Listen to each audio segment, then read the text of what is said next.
welcome to today's CS Office Hours session.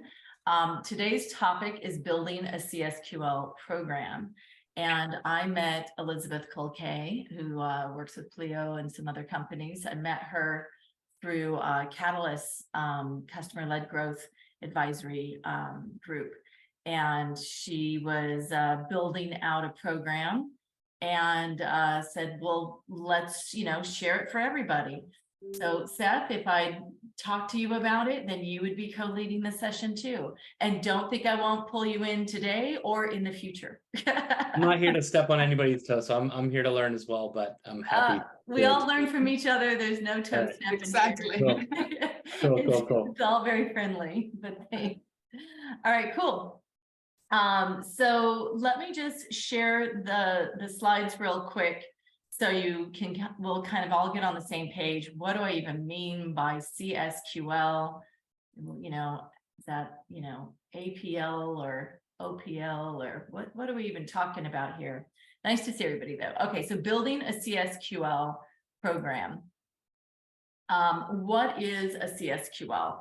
So really, when you're thinking about CSQL, a customer success qualified lead, this is a situation where, because we are in a world, it's B2B SaaS, it's land and expand. So there are sales that take place after a person signs on for that initial sale, but, but it's not just expansion and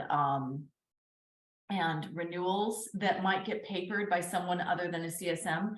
Whenever you're thinking about how you hand off to the marketing team, right? If you're thinking about referrals or advocacy, people that are being brought in to not just refer your product, but may become, be on a webinar, right? And then someone listens to that webinar and they cite that as how they came into learning about your company. So it can be also a top of funnel activity, not just a bottom of funnel activity. It's basically a metric to measure CS influence on other departments, OKRs, and business goals, right? So you think about all of those different ways in which the CSM is at the center of that relationship with the customer and all of the business that it generates, whether it's something that you're sharing with marketing or sharing with sales, or if someone or some other organization, some other group is doing the papering. But otherwise, just what is your contribution? What is the CS team's contribution to revenue in the organization? That's really what you're tracking and measuring. And so just for reference, it's different than an MQL, which is a marketing qualified lead, different than an SQL, which is a sales qualified lead. It is a CSQL, CS qualified lead. Elizabeth, do you want to sort of weigh in on some of these notes that we pulled together here? Yes, as well, one thing, and I think it's very important, and I believe I'll kind of use your article here, Seth, is that our CSMs are our strategies. When I read that actually in your article, that ran like a huge impact, because they know our customers, they know, and they know who is the advocates that will bring us the higher conversion. And at the same time, when we turn this, we also satisfy things that they were missing. So it might be that they're missing a bigger product for many different reasons, and we're actually doing an upselling there, but we're also bridging that gap. So that is one of the things that CSQL give us, is an opportunity to use our CSMs as the greatest strategies that they can be, and also make an impact on the businesses. And as Jan rightly said, so is also the impact in other departments. Okay, why don't you go ahead and dig in? Perfect. So I think it's very important that we kind of consider for the key components of building a CSQL and what we need to consider for when we are in the process of doing this. I think throughout the time when I was building this, there were a few things that for me made a lot of sense. So the first one here is a clear scoring criteria, a regular data analysis, and integration with existing processes. And what we put in here, less is more, is the least things that you have for the CSMs to understand and make that impact, it will be better for the understanding, especially if it's the first time that you're integrating this in the company. KPI tracking, because that will give us the information to see if we're actually succeeding, if we are going in the right direction, and if not, then we kind of need to ensure that the iteration happens. A few of the common challenges that we think we're also facing in between in this, but very kind of easy to correct, is high quality customer data and managing changing to scoring criteria.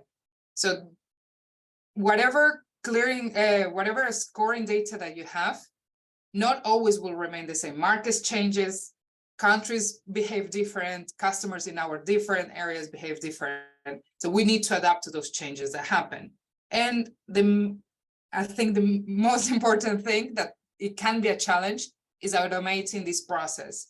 Because if it's not automated and we ask the CSMs to do a lot of manual work, I think we lose track of what a CSQL and the impact of a CSQL.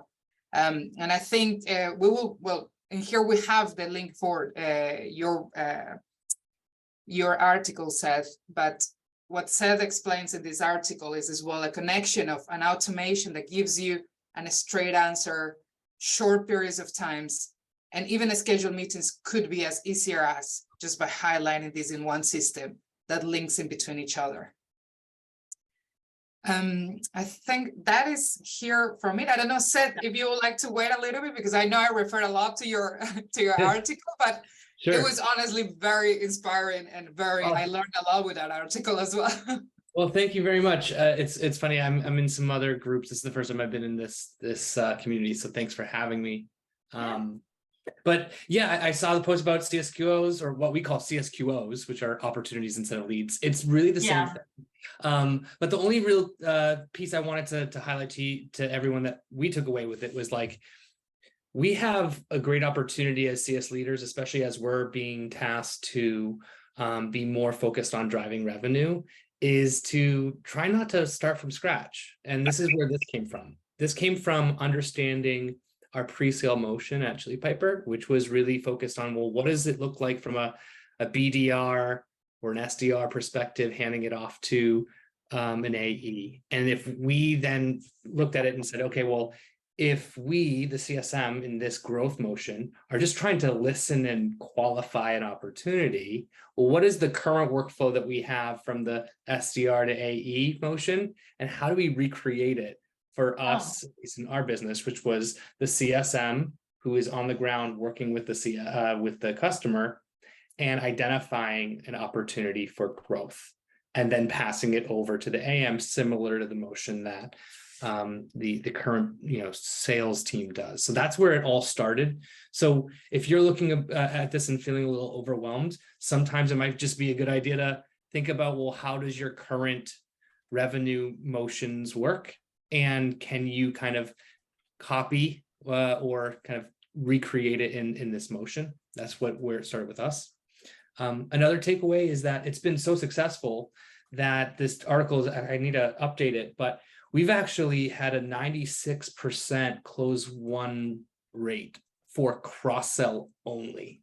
So as we have moved in a PLG motion, a product-led growth motion, our CEO and our executive team has asked us to do more for the revenue team. And with that, upsell was not the right motion. So upsell is just kind of expanding a current subscription for the existing purchase. We're there to land and expand for either a new product or a new team.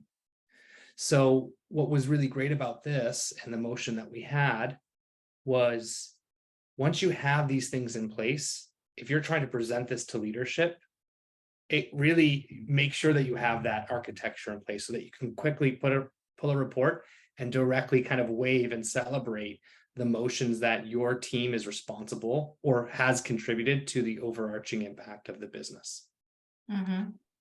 So I guess those are some of my takeaways there. Seth, are you using it to track like advocacy and referrals and things like that as well? We are not. It's really focused on just cross-sell. because that's Okay. really what the business is asking for. But we have been able to recognize and I guess spiff for those types of referrals in different avenues. But again, I think it depends on the business. It can be done in different workflows. Mhm. And a shout out again from like a Chili Piper perspective is like if you have a type of scheduling automation, it makes these things really easy and Yeah. less involved. Yeah. I guess the last thing, and I'll let everybody kind of take it from there, but you still got to vet it, right? So as a leader, we have to still make sure that these are actual qualified opportunities and leads. So we do have a little bit of a trust, we trust our CSMs, but we also ask them to put some specific criteria in place. So if it's a gong recording that highlights when they were able to identify that aha moment, really great to reference. So we ask them to put that into a note in our CRM in Salesforce. We also ask them to summarize it. If we're going to spiff them a certain amount, which has changed, it's now not just $250, it's 5% of a close one opportunity because we want to celebrate even more. To make sure that they outline in very simple terms how they were able to do it. You know, it's interesting though, because I feel like, yes, it's an opportunity for tracking and measuring, a sort of sales process, right? But I also think that as CS leaders, you want to track and measure your impact on the business. And so I would, even if we're not doing spiffs off of it, I would still want to track, across like, what's happening with the referrals, what's happening with, any of the contributors that we're bringing to marketing for, webinars and speaking engagements and things like that. Because too, so much of that is how people then learn about, the company and then come in, so that if you have an impact on not just what's happening post-sales, but also even pre-sales, you want to lay claim to that and show your contribution, right? Especially because it is so complex what we're doing to build up, that strong relationship and that experience. I think it also differentiates between a CS role. I guess here's a question to everyone. Mhm. Do you feel sometimes that the CS team is just basically a utility player and the go-to for everything post-sales? Please say no. Well, No. hopefully that's changed, but quantifying strategic motions Yes. and what your mission is as a CS org always needs to have data to back it up. Yeah. And this is a clear way to do that, whether it's through advocacy or growth. It's a huge element for everyone to just know how much we impact the business. Yeah, and there is different categories that you can split it depending on the work and the industry that you are in. But the CSMs can actually make an impact everywhere. But as Seth rightly said, so once you have the data, you're much more stronger. If you send a lead for referral or renewal, expansion, multi-entity back to sales for them to convert it, you have done like that major input for them. Yeah. As Seth said, like it will be almost like 96% in his case, they will be converted. Yeah, One or two will fall in. So for another topic, another time, let's definitely discuss, because I love that, Seth, like the problem of, CS being the everything department, right? Because that is that article by Jason Lemkin is the one thing that sticks in my craw every day. We are not but let's just, so we can get to the discussion groups, because I will get sidetracked with that. Let's just really quick go through the specifics, Elizabeth, and then we'll get to your question, Sandy, if that's okay. Let me just share the screen again so we can go through some of these things that Elizabeth, that you're using, and then we can get to the breakout groups for everybody. Go ahead, Elizabeth, walk us through this real quick. So in here, I just put a quick summary of some of the tools that we're using for the CSMs to make it as easy as mentioned before, an automation and making it way easy for them is the key. So we use the band framework. So we always have it here in the system, and this is kind of translated to our system. We always ask, do they have the budget to kind of cover that solution that they want to grow. And you can see it as well, depending on how, again, you have it set up with a Stripe, your MRR, if they have enough in their wallet to cover the subscription if they're on. So that can be assessed by the CSM authority. If the CSM is speaking with the right person, sometimes you just have inquiries and it might not be the right person. So it's to dig in a little bit more. The needs, sometimes they do want to grow. However, as business, we might not be able to cover that. Or we might be able, in an alternative solution, to find out that we can actually cover those needs. And timeline. I do believe that the timeline is very, is a key, because we want to measure when is that lead going to be converted. And perhaps one of the key in here is to analyze what is your average conversion of those leads. In my company, we're doing it at Pleo, we're doing it in 3 months, because that's the average that these leads term to be converted. If there is anything that a customer will say in 6 months, we don't raise it, because we know that perhaps in the next couple of 4, 5, 9 months, it might fall just by looking at the previous data. So we have that average window and we measure towards that average of 3 months. The example in categories. Let's because we're kind of running a little late. So all of this information is here and we can come back and discuss it later. We also have resources here, lots of articles. There's also a book that Dave Jackson wrote called Customer-Led Growth, which is sort of like the underlying principles of customer-led growth. You won't really find specifics about CSQLs in there, but it's a nice book to read. And then here's some FAQs kind of written out more specifically here. Sandy, did you have a quick question about either any of the things here or something else before we head out? Just for Seth and Elizabeth, thank you so much for your insights. I'm curious, how have you handled the conflict of the salespeople saying, hey, this is not a qualified, CSQL, because I was already talking to the customer about this?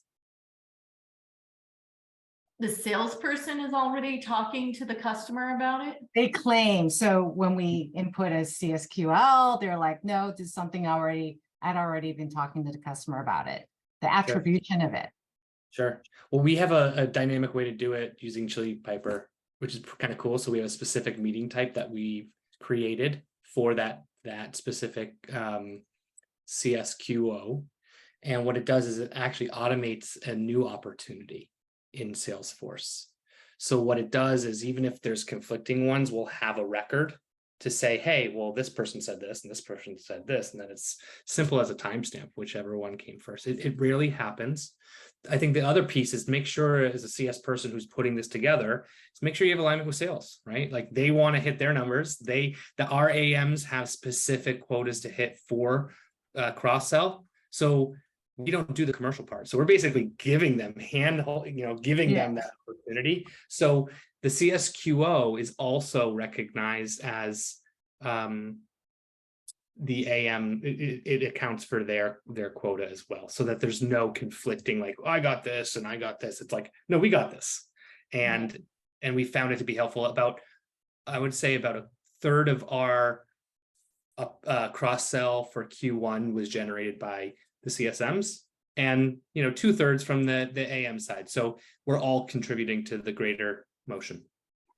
Yeah, I would say too that it should be additive, not instead of. You shouldn't be fighting over the pie. It's about everybody contributing to the same goal together. But we use HubSpot at Pleo, and as Seth said, as long as you categorize it, that what type of lead will be, or opportunity in this case, you categorize it and it works both ways. So we'll show as well the CSM what has been raised before, and the CSM will see that is already in the pipeline. So from the operational side, as long as that is visible and clear, I don't think you will have that crash in there. So it's always having a target in your deal stage being very clear, and that everybody uses it from the CSQL side. Okay, so the breakout session questions are here, but if you haven't already grabbed from the chat the link to where you keep notes, please get that, because that's where you want to keep notes for everybody to learn together from. And everybody have that. We're about to go into breakout rooms. Yes. Everyone ready? Give me a thumbs up if you have the link. You have the link, yes. I'm creating the breakout rooms. All right. Open all rooms. All right, how are we doing here? I saw some groups were probably talking more than taking notes, and other groups that were able to take notes as they talked. So thank you for all of that. What sort of, insights did we gather here today? Is there something new that someone learned, or is somebody have like a light bulb moment here that it's like, oh, I didn't realize you should think about that? Or was there something that got reinforced? What Emma, would you like to talk? What we were discussing? let's hear it. Mute. You're muted. Who's muted? Who was talking? Emma, I was just asking Emma. She had a really good point that I liked. Oh, well, what is the point, Sharuk? Oh, I'm gonna get her to talk about it since it was her Yeah. topic. She had the so basically it's a bow tie funnel is a sales and marketing. It's like it never really ends. I think that's what you were trying to get at. And it's like a cycle. I'll let Emma speak about it. Okay, Emma? I think at the end when we did with the second question The about second what question. metrics. But how do you prioritize and manage your opportunities? And I know that we talked about the bend method or the other method. And one other thing I learned was the SPICE method, which is from Winning by Design, and how it's basically identify the pain point, the situation, and it's spiced. Yes. Okay, SPICE method. Yeah. All right, so let's I'll share Google that. and get a link. Yeah. Awesome. Yeah, and you can create an acronym for anything, but it's more about, do you have an idea of what your flow is going to be, right? And what sort of lanes, who's taking on something. Another acronym, RACI, right? Responsible, accountable, consulted, informed. Whose swim lane is it? Is kind of what you're coming up with for that. Awesome. Thanks for that resource, Emma. And then let's see, Mika, you had a light bulb moment. Want to share that? Yeah, definitely. I think that hearing how other people manage projects, and I work at a startup, and so a lot of times the way that we manage it is basically whoever is willing and wanting to take that on, which definitely can cause some problems with balance. People can get overloaded. So that's what I learned, is just the importance of really managing the projects and making sure everyone has an even workload. Absolutely. Yeah. And you want to consider that, because otherwise, one person's getting burnt out and doing all the giving, and somebody else is like taking and saying, thank you. 100%. Yes. Let's help each other out like we do here. Yeah, and I had one was Yeah. regarding kind of just leveraging this data from a CSQL perspective to help make sure that that all in one motion that a CSM can be stuck in, to help them strategically get out of it. So instead of being asked to do projects that are maybe not directly impacting bottom or top line numbers, to leverage this and say, hey, listen, I can either generate $50,000 worth of leads in my day-to-day motion, or I can focus on maybe helping a different team with, I don't know, maybe it's enablement. So it's helping to surface a strategic motion, and helps to offset additional requests that might take up someone's bandwidth. Well, and that's kind of the idea that with any of these CSQLs, really what this is an opportunity to track, the strategic and revenue contributions that you have to the company, right? And so when you are becoming that sort of everything department, and they're trying to put all these other things on it that may even just be like the friction of the product not working well, right? And you're trying to fill in gaps that way. That happens a lot, especially in startups. Like, instead of that, you can say, hey, we could make money, or, and if we do that, maybe product could fix this gap, but instead of offering those solutions, you can at least just give, say, hey, here are the options, and help people make those informed decisions, like you're saying, Seth. What is this that Gil Song shared? Sandy's pointing to you, Gil. Okay. Thanks, Sandy. Hey, Jen. Just sharing with the group how important it was to have alignment, right, between CS and sales. Oftentimes, CS being the eyes and ears of the company, we might hear a tidbit, just share it with the team, thinking that has some traction. But really, it's so important to qualify that lead before you do anything. And we did that by having a certain set of discovery questions that are standardized. Make sure we're checking all the boxes, making sure we're covering all our bases and not missing anything there. So before we even record anything in our CRM, we have to go through that list, make sure that is a viable opportunity, and then therefore sales can action it. Because the last thing you want to do is waste their time, right? They have a lot of calls to make, a lot of meetings to attend to. So if you present a lead that's not really a good lead or a good fit, then you're wasting everybody's time. So making sure as a CSM, you're doing that due diligence before ever presenting that to your sales team. And that's something that we can do even if we're the ones who are papering it and we are not handing it off to somebody. But if we give our CSMs the tools to go through and ask those questions, whether it's the BANT questions or some other, acronym that you want to use, but those basics, right? Do they have the budget? Are you talking to the right person? All of those kinds of qualifiers that you do before you actually get them to sign on the dotted line the first time. Those are all the same questions and things you need to have set up for any sort of expansion or upsell or renewal as well, right? And Christine, you were wondering if this is training that people are getting, right? Gil, are people trained in this?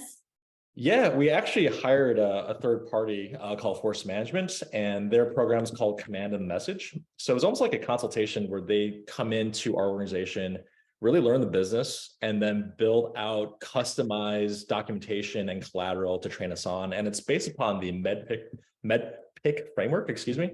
I'm not sure if everyone's familiar with that, but it's a good methodology of capturing those qualified leads. So I'll drop a link in the chat for what we use. Yeah, MEDPIC. Okay. I think there might be 2 Ds. Yeah, I think there are 2 Cs, right? Yeah. Yeah. And great. Yeah. And that's the thing. That's another reason why even in the Success League, in the CSM certification that we have a session that's about that, about, really just the sales process, but also all of those other things like asking great questions and all of, how you work with the executive leaders and, all of that sort of leads you into being able to have those conversations. Sandy, you've got a lot of notes here in the chat. I'm going to call on you. Oh, I was just saying that I think the reason that was successful, and the only thing I want to say is that it's not that easy. It took Gil's company hiring an outside consultant to get that alignment, right? So you have to do the work. I just don't want the CS community to feel like, oh yeah, I should be able to do this. Like it is actually hard work to get that agreement and alignment. But when you do invest in that, whether, internally or hiring an outside consultant, which probably is a better kind of outside in perspective, then you can actually benefit from, really qualified CSQLs and CSQLs. Yeah. Well, and yeah, exactly that, right? Whether you're hiring somebody else or not, you have to get everybody to buy in. Because I know too, I'm a consultant, I drop in and out of organizations, but that change management only sticks if everybody in the organization is on the same page and committed to making it happen, right?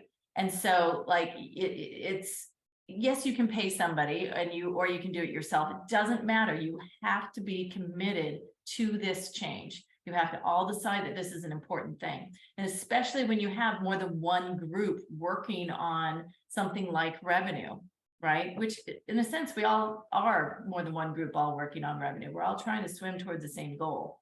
So if that's the case, then we need to work together and figure out those swim lanes.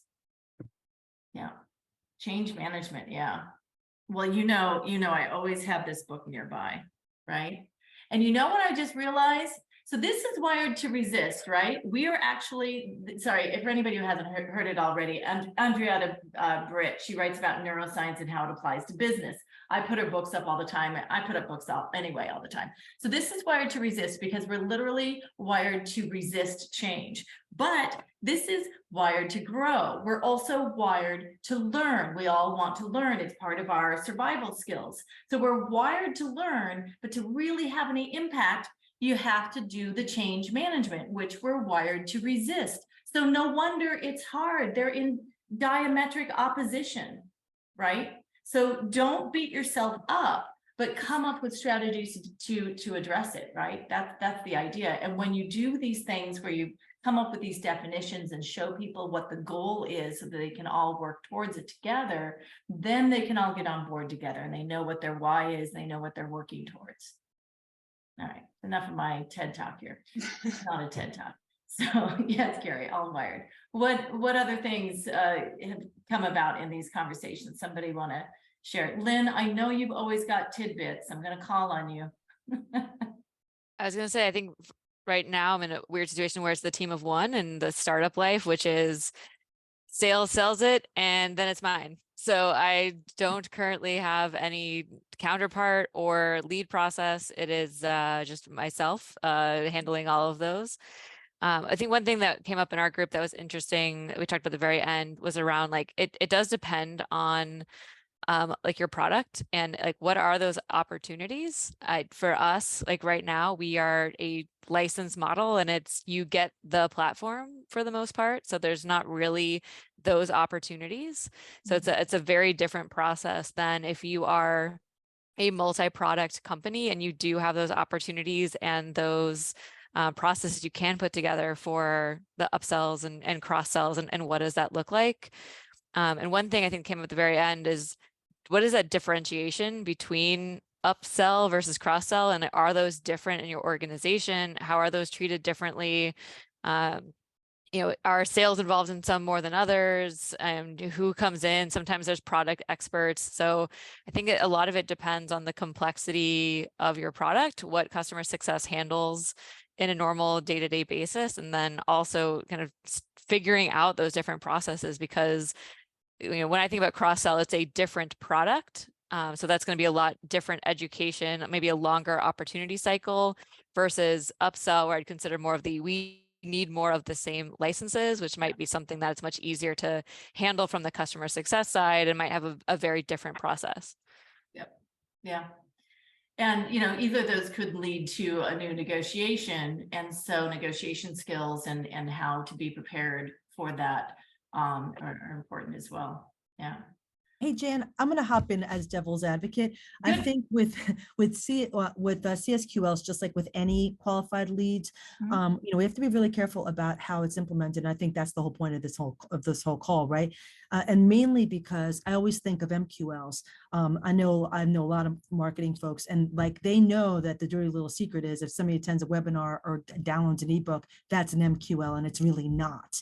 So and a lot of times because they have attribution models where they have to have a certain amount of leads, right? And if we pose that same sort of like undue weight on the CSMs, they're going to do the same thing. And and I know this because of a couple of CSMs that I know, like their role change, and then they're like, oh, you need to give sales 3 leads a month or something crazy. And so it's just going to be garbage, right? It's just going to be like, here's a lead and I'm ticking a box. So really, and I think Gil kind of touched on it too, like where they obviously paid for someone to help them put all the safeguards, but it needs to meet certain criteria. But then again, you're putting pressure on a CS person to sell, when really, then they're gonna be like looking at pipeline versus looking at how to serve their customer and add value. I'm so glad you brought that up, because I literally had to go in and clean up a CS program that had been built by a salesperson who didn't understand how post-sales was different, right? So post-sales is not about about quotas, right? When you have a marketplace out there of people, fine if you want to address it by having quotas, but post sales, you already have your customers. There's certain things that need to be lined up to make them even potential, you know, and that's what you're doing. So what you're doing is you're projecting based upon your understanding of your customers and who is it actually an opportunity for. Who are you selling the right thing to the right person at the right time, right? That's what you're doing.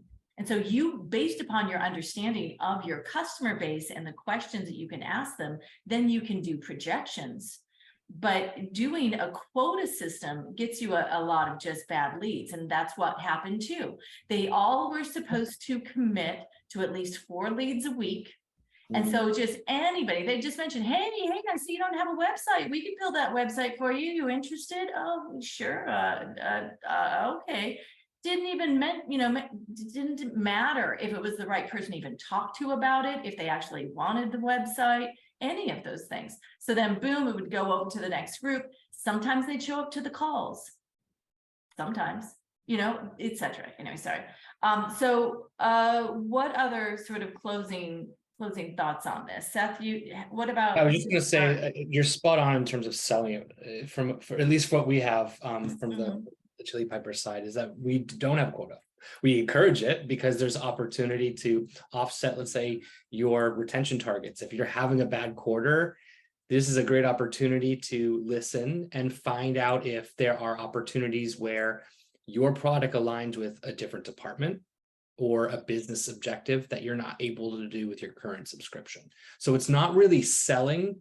And I think that that's a huge element. That was my aha moment today was it's not selling. We're not sellers. We're here to help make sure that our customers are getting value out of any and all opportunities that they're currently facing. So the more of being that consultative approach where I'm just here to make sure that you're getting value of your business objectives. Looks like you might need to do something else. Yeah. Let's have a conversation about it. Let the AMs or the seller sell. And that's at least the approach that we've taken.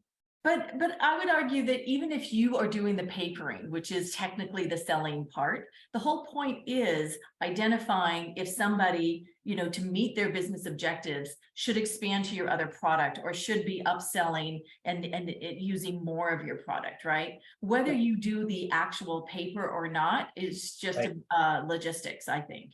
You know, and I think it's just an approach, right? Like I think CSMs sometimes naturally don't feel comfortable in that sales like quota motion. So putting that fear away or just like not even pushing that will help it naturally come up organically as they build a relationship with the customer. For anybody who doesn't feel comfortable with that, go to Cynthia Silva's session on May 16th. It'll be at regular time at 4:30. So just Elizabeth, any closing things you wanted to share as we finish up here? We're at time. Yeah, no, this session has been absolutely wonderful. So just a key to remember, as Seth and Jen has said it, like the key parts is making it as easy as possible for the CSMs. And of course, that is not sales quotas or targets. It is that customer satisfaction is the conversion.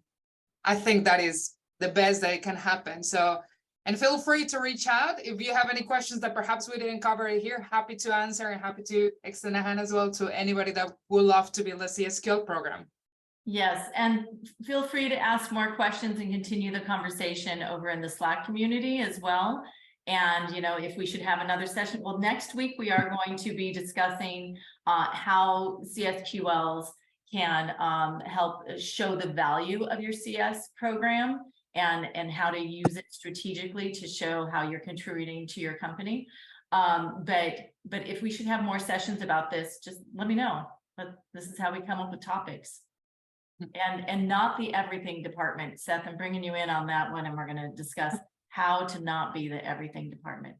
All right, great to see everybody here, and looking forward to seeing you next week. All right, thanks everybody. Bye everybody. Bye. Thank you. Thank you so much for tuning into this week's episode of Success Hour, formerly known as CS Office Hours. We regularly put out new content, so to be the first to know, like this episode, tap that notification bell, hit that subscribe button, and we look forward to seeing you soon.